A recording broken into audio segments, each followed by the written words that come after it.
하나님께서 유다 백성들에게 요구하신 것, 예, 남은 자들에게 요구하신 것은 아버지 되신 하나님의 말씀에 순종하는 것입니다. 순종은 신앙의 가장 어려운 부분이자 그리고 또 중요한 부분이기도 합니다. 입술의 고백이 쉽게 우리들의 삶의 행동으로 옮겨지는 것이 아니기 때문입니다. 우리가 기도하고 찬양하고 또 고백하지만 그렇게 살아가는 것은 쉽지 않기 때문에 순종은 중요하지만 어려운 영역입니다. 유한함과 남은 자들은 어디로 가야 할지 무엇을 해야 할지 몰라 예레미야의 하나님께 기도를 부탁했지만 하나님은 그들이 무엇을 바라고 어떤 대답을 원하는지 이미 알고 계셨습니다. 이 요한안과 남은 자들은 이미 애굽으로 떠나고자 한 결심을 가졌다라는 것이죠. 예레미야의 하나님을 통해 어디로 가야 될지 물어봤지만 이미 그들에게는 답을 갖고 있는 상태였습니다. 그들은 애굽으로 가는 것이 현실적으로 그들이 할 수 있는 최선의 방법이라고 확신했던 것 같습니다.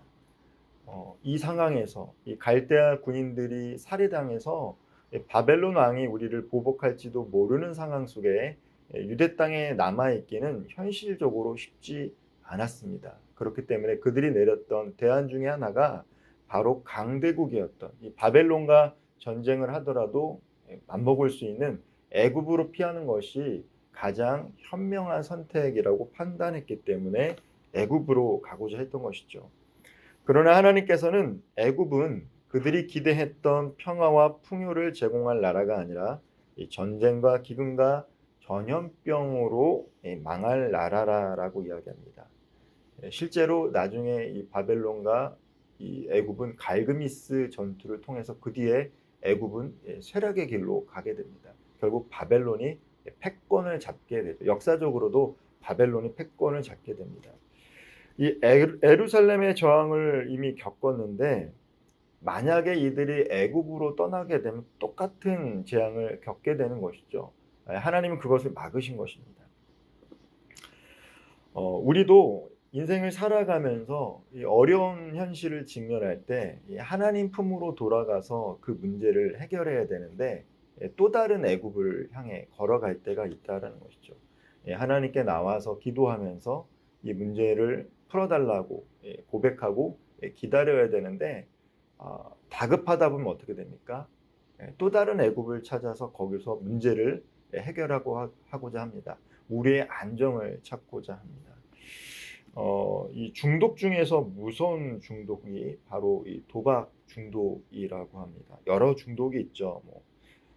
알코올 중독도 있고 이 성적인 중독도 있고 그렇지만 더 무서운 게 바로 이 도박 중독이라고 합니다. 도박에 빠지게 되면 어떻게 됩니까? 자신만 파멸에 빠지는 것이 아니라 주변 친지들, 가족들도 어려움을 겪게 되는 경우들이 종종 있기 때문입니다. 처음에 쉽게 돈을 벌고자 하는 유혹에 빠져서 그 기쁨을 누렸는데 손해를 보면 어떻게 됩니까? 이 사람들이 빚을 내기 시작합니다. 빚을 내서 도박을 하거나 투기적인 투자를 하게 됩니다.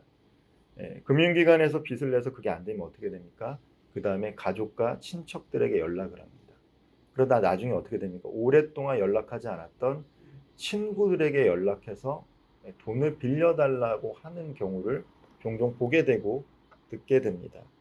도박이 아니더라도 도박 같은 주식 투자, 코인 투자로 힘들어하는 젊은 세대들이 그리고 또 분들이 주위에 분들이 있습니다.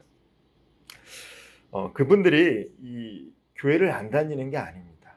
예수님을 안 믿는 게 아닙니다. 예수님도 믿고 교회를 다니지만 처음에 어려움을 겪었을 때 거기서 끝내고 하나님께 나와서 그 문제들을 해결해야 되는데 지금 내가 이 당면한 상황이 너무 힘드니까 이 빚으로 너무 힘드니까 이것을 해결하려면 더 빚을 끌어다가 투자를 통해서 아니면 도박을 통해서 이 현실을 만회해야 한다. 어쩌면 그분들에게는 그것이 또 다른 애굽인 것이죠. 하나님께로 돌아와 회개하고 그 문제를 해결해야 되는데 그것이 아니라 계속해서 애굽을 향해 걸어가는 경우들을 왕왕 보게 됩니다. 다시 한번 역전의 기회를 노리고자 하는 것이죠. 요한왕과 남은 사람들이 했던 행동들이 무엇입니까? 애굽으로 내려가서 다시금 시기를 도모하고 역전하자는 것입니다. 오히려 거기서 멈추고 힘들지만 유대 땅에 머물러야 되는데 그것을 선택하지 않으려고 합니다.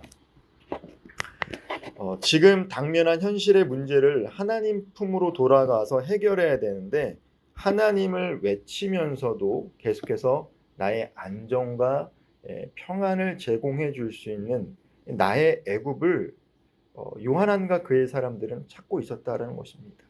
그리고 오늘도 예수님을 믿고 하나님의 자녀가 되었지만 입술로 하나님을 찬양하고 또 하나님 안에서 평화와 안정을 누린다라고는 고백하지만 때로 우리도 연약하기 때문에 눈에 보이지 아니하는 하나님보다 눈에 보이는 다른 애굽을 의지할 때가 있다라는 것이죠. 이것이 나의 삶을 지켜줄 수 있다라고 생각하기 때문입니다. 그러나 그 실체를 분명히 알게 되면 어떻습니까? 우리가 하나님의 뜻을 내 뜻으로 합리화하는 그 유혹으로부터 벗어날 수 있게 됩니다.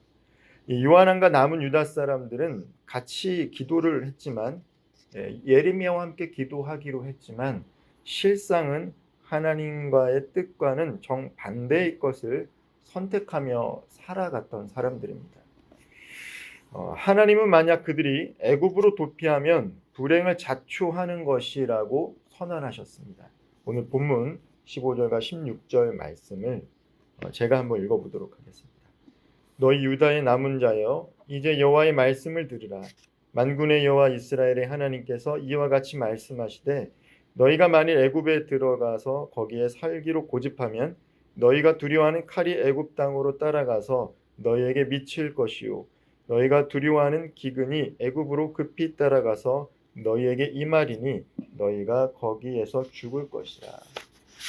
유대 땅에 머무르면서 하나님의 뜻대로 살고자 하면 살 수 있는데 계속해서 애굽을 향해 가게 되면 어떻게 됩니까? 멸망할 수밖에 없다라는 하나님의 엄한 경고가 예레미야를 통해서 선포되어지고 있는 것입니다. 불순종하면 많은 고난을 겪게 됩니다. 그렇기 때문에 하나님의 주권을 인정하라는 것입니다. 혹시 우리도 입으로는 믿음과 순종, 신앙을 외치나 마음으로는 하나님을 의심하며 하나님이 아닌 애굽을 향해 가고 있는 것은 아닌지요? 지금 불가능해 보이더라도 하나님의 말씀대로 지금 현실은 참 어렵지만 눈에 보이지 않는 하나님을 향해 나아가는 것이 참 생명의 길임을 기억하시며 그 뜻대로 살아갈 수 있는 우리 저와 성도님들 되기를 소망합니다. 하나님을 떠나 애굽을 의지하는 자들은 결국 자신이 믿었던 것에 배신을 당하게 될 것입니다. 그들이 의지하려는 것은 허망하게 무너지게 될 것입니다. 하나님은 이 모든 시도가 그들을 파멸해서 구원하지 못할 것이라고 계속해서 경고하고 있습니다. 애굽은 특정한 장소라기보다 하나님을 대신해서 의지하고자 하는 것의 상징적인 표현일 수 있습니다. 하나님의 말씀에 순종하지 않고 자신의 길을 고집하는 것은 결국 사망의 길을 걷는 것입니다.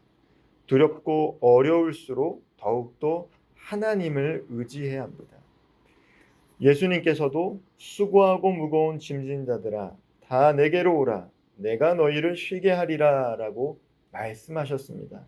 예수님께서도 우리 인생의 공고함을 아셨다라는 것이죠. 그렇기 때문에 주님께 나와 그 모든 짐을 맡기고 안식과 평안을 누릴 수 있도록 말씀하신 것입니다.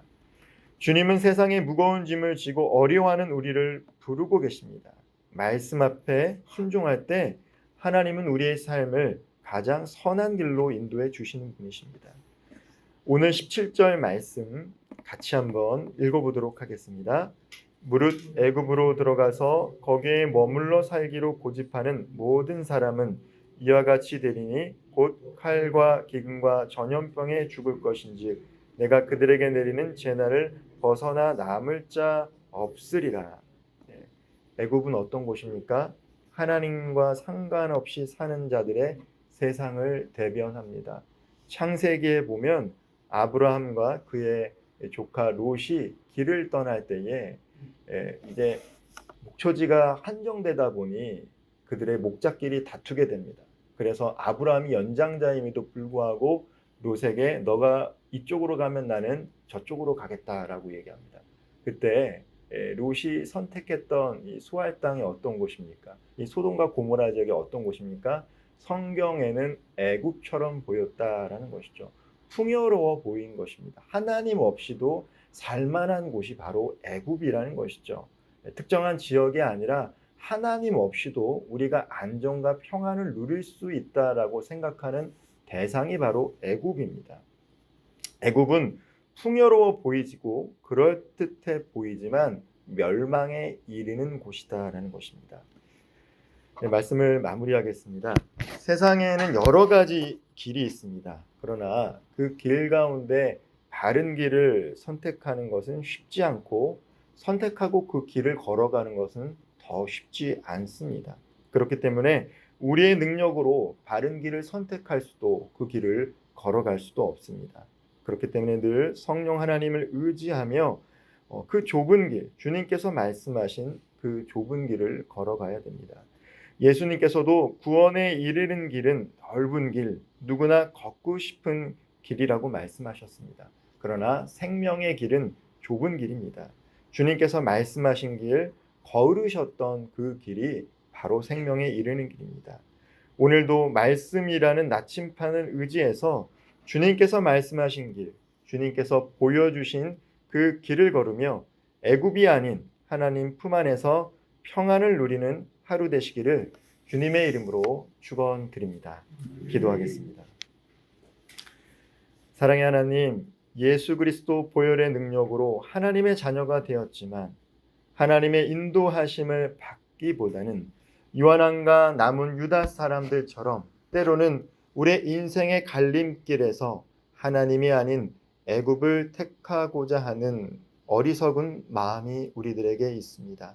그때마다 성령 하나님 깨우쳐 주셔서 생명의 길, 좁은 길이지만 바른 길을 선택할 수 있도록 인도하여 주옵소서. 주님께서 말씀하셨던 삶, 주님께서 보여주셨던 삶을 선택하게 하여 주시고 이 세상에서 풍요로워 보이고 번영의 길인 것처럼 보이는 애굽의 삶을 선택하는 것이 아니라 생명의 길, 참된 길을 선택하며 살아갈 수 있는 저와 우리 모든 성도님들 되게 하여 주옵소서. 오늘도 세상으로 인도하는 길이 아니라 생명의 길, 참된 평안의 길을 걸어갈 수 있도록 선한 하나님만 믿으며 나아갈 수 있기를 소망합니다. 오직 하나님 안에 평안이 있음을 확신하며 주님과 동행하며 주님이 주신 평안을 누릴 수 있는 귀한 하루 되게 하여 주옵소서. 예수님의 이름으로 기도하옵나이다. 아멘.